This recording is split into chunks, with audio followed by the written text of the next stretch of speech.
இயேசு உங்களை நேசிக்கிறார். பிரியமானவர்களே, இந்த நாள் ஆண்டவர் நம்மளோடு பேசும்படியாய் வேதத்திலிருந்து சில வசனங்களை கூட வாசித்து ஆண்டவர் நம்மளோடு இடைபெறுகிற காரியத்தை பார்ப்போம்.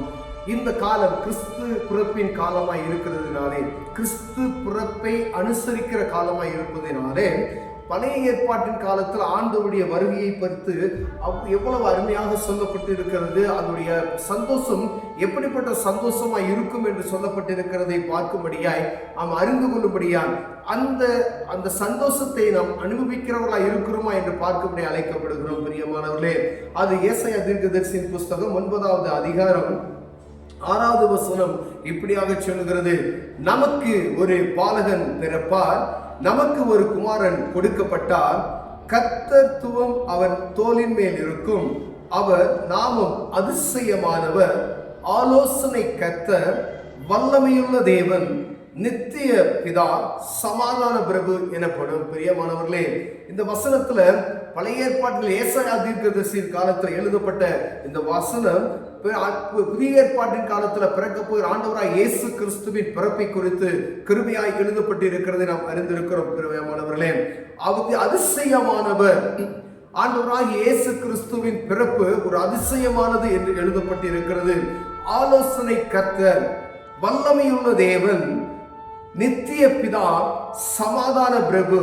எத்தனை பேருக்கு ஆண்டவர் வல்லமையுள்ள தேவனாய், அதிசயமுள்ள தேவனாய், ஆலோசனை கர்த்தராய், சமாதான பிரபுவாய், நித்திய பிதாவாய் இருக்கிறார் என்பதை அறியும்படிக்கு, ஒருவேளை இந்த அனுபவத்திற்கு நாம் இல்லாதவர் இல்லை என்றால், இதையெல்லாம் நாம் அனுபவித்திருக்கிறோமா, அனுபவிக்க வேண்டும் என்றால் அவரை பற்றி கொள்ளும்படியாய், அந்த சந்தோஷத்தில் நாம் மகிழ்ந்து கலிகூறும்படியாக ஆண்டவர் அழைக்கிறார். பிரியமானவர்களே, இந்த ஆண்டவராகிய பிறப்பின், கிறிஸ்துவின் பிறப்பு என்பது அவ்வளவு அருமையான ஒரு பிறப்பு என்பதை நாம் அறிந்திருக்கிறோம். தீர்க்கதரிசி அவ்வளவு அருமையாக எழுதி வைத்திருக்க, எப்படி நான் இந்த பிறப்பினுடைய சந்தோஷம் அவர்களுக்கு எப்படி இருக்கும்னா, இருளில் நடக்கிற ஜனங்கள் ஒரு பெரிய வெளிச்சத்தை காண்டா எப்படி இருக்குமோ, காரில் சூழ்ந்து இருக்கிற ஜனங்களுக்கு ஒரு பெரிய வெளிச்சத்தை காண்பது போல் இருக்கும் என்று வேதம் சொல்லுகிறது. பிரியமானவர்களே, அறுப்பு நாட்களில் ஒரு மகிழ்ச்சி இருக்கிறது போல எவ்வளவு ஒரு சந்தோஷம் இருக்குமோ, அந்த அறுப்பு நாட்கள் இருக்கிற சந்தோஷம் போல இருக்கும் என்று சொல்லப்படுகிறது.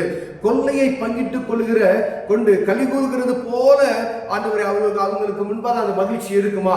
கொள்ளைய யுத்தத்துல கொள்ளையடித்து கொண்டு வரப்படுகிற பொருட்களை பங்கிட்டு எவ்வளவு ஒரு சந்தோஷம் அவர்களுக்கு இருக்குமோ, அப்படிப்பட்ட சந்தோஷம் போல அங்கு ஒரு அவர்களுக்கு சொல்லப்பட்டு இருக்கிறது. பிரியமானவர்களே, ஆலோட்டிகள் நிமித்தமாய், எகிப்து தேசத்தில் ஜனங்களை ஆலோட்டி நிமித்தமாய் கொடுமைப்படுத்தப்பட்ட அந்த கொடுமை நாட்களை நினைத்து பார்த்து அதிலிருந்து அவர்கள் விடுதலையாக்கி வெளியே வரப்பட்ட ஒரு சந்தோஷத்தை போல, அவங்க முறியடிக்கப்பட்ட அந்த ஒரு சந்தோஷத்தை போல இருக்கும் என்று வேதம் சொல்லுகிறது. பிரியமானவர்களே, ஆனால் இங்கு சொல்லப்பட்டிருக்கிற அந்த அதிசயமானவர், அவர் அதிசயமான தேவன் என்பதை நாம் அறிந்திருக்கிறோமா என்று நாம் பார்க்கும்படி அழைக்கப்படுகிறோம். அந்த அதிசயமான தேவனிடத்து நீங்க அதிசயத்தை பெற்றுக்கொண்டவர்களாக இருக்கிறீர்களா என்று நான் பாருங்க. நாம் அதிசயத்தை பெற்றுக்கொண்டால்தான் மற்றவர்களுக்கு இந்த அன்பை பற்றி சொல்ல முடியும். பிரியமானவர்களே, நீங்கள் இயேசு கிறிஸ்துவை அறிந்திருந்தீர்களானால், இந்த கிறிஸ்துவினுடைய அன்பை நீங்கள் புரிந்து கொண்டீர்களானால், இந்த அதிசயமான தேவனை பிறருக்கு நாம் சொல்ல முடியும் என்று. பிரியமானவர்களே, நாம் பெற்ற இன்பத்தை பிறருக்கு சொல்ல வேண்டும் என்கிற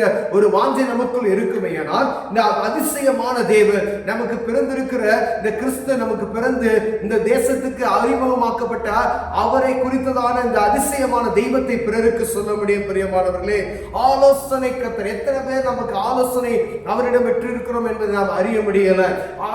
அவர் சமூகத்தில் இருந்து ஆலோசனையை பெற்றோம் என்றால் அந்த ஆலோசனை மிகவும் அருமையானதாக இருக்கும். அந்த ஆலோசனை மிகவும் இன்பமாய் இருக்கும். பிரியமானவர்களே, அநேக முறைகள்ல ஆண்டவர் சமூகத்திலிருந்து நம்ம ஆலோசனை பெறாதபடிக்கு மனித சமூகத்தில் ஆலோசனை பெறுறோம். இயேசு கிறிஸ்து கிட்ட நீங்க ஆலோசனை பெற்றீர்களானால் அந்த ஆலோசனை மிகவும் அருமையா இருக்கும். அது ஒரு நாள் வீண் போகாது. பிரியமானவர்களே, நம்ம இந்த ஆலோசனை அவர்கிட்ட பெற்றோமானால் மற்றவர்களுக்கு சொல்லுவதற்கு நமக்கு அது மிகவும் பிரயோஜனமா உள்ளதா இருக்கும். பிரியமானவர்களே, அவர் வல்லமையுள்ள தேவன் என்பதை நாம் அறிந்திருக்கிறோம்.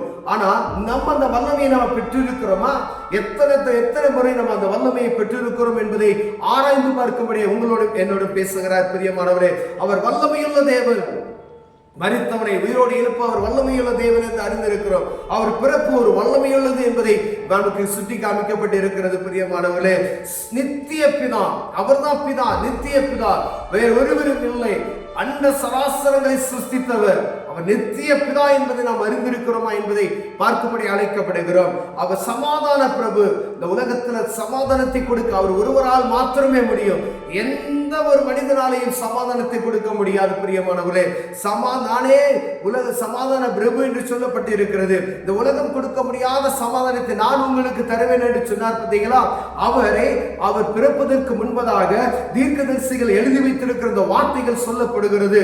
அவர் சமாதான பிரபு என்று எழுதப்பட்டிருக்கிறது. எந்த மனிதனையும் சமாதானப்படுத்தக்கூடியவர். பழைய ஏற்பாட்டின் காலத்தில் நாம் வாசித்தோமையானால் அங்கு இருக்கக்கூடிய சமாதானமற்ற ஒரு சூழ்நிலையே இருக்க முடியாது. ஏன்னா பல்லுக்கு பல், வெட்டுக்கு வெட்டு, கத்திக்கு கத்தி, அப்படிதான் சொல்லப்பட்டு இருக்கிறது. ஆனால் இப்ப இருக்கக்கூடிய கிறிஸ்துவின் பிறப்பிற்கு பின்பதாக ஏற்பட்ட சுவிசேஷம் எப்படி என்னமா இருக்கிறது பார்த்தீங்களா?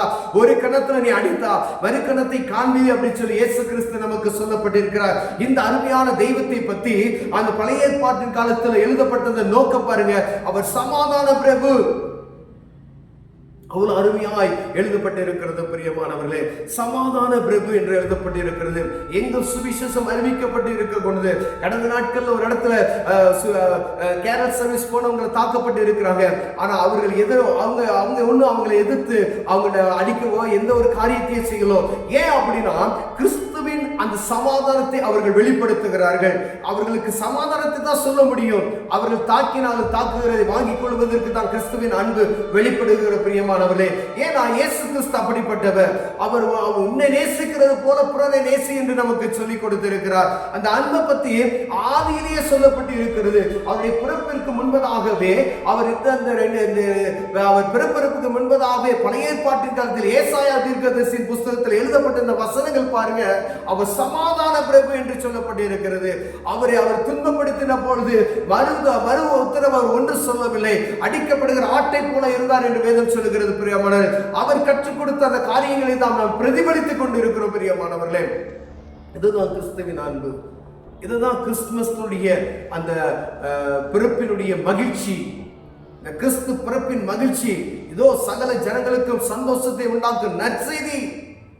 இந்த கிறிஸ்துவை அறிந்து கொள்ள வேண்டும். இந்த கிறிஸ்து பிறப்பினுடைய ஒவ்வொரு காரியத்தை நீங்கள் அறிந்து கொண்டீர்களானால் இந்த உலகத்தில் அதை காட்டில் ஒரு மேலான ஒரு காரியம் ஒன்று இருக்காது என்பதை நம்ம புரிந்து கொள்ளபடி அழைக்கப்படுகிற பிரியமானவர்களை, கண்களை மூடுவோம். சமூகம் அன்பின் தகப்பனே, ஆண்டவரே, இந்த சமாதான பிரபு, வல்லமையுள்ள தேவன், நித்திய பிதா, ஆண்டவரே, ஆலோசனை கர்த்தர், ஆண்டவரே, இப்படிப்பட்ட தெய்வத்தை அறிந்து கொள்ள எங்களுக்கு உதவி செய்யுங்க ஐயா.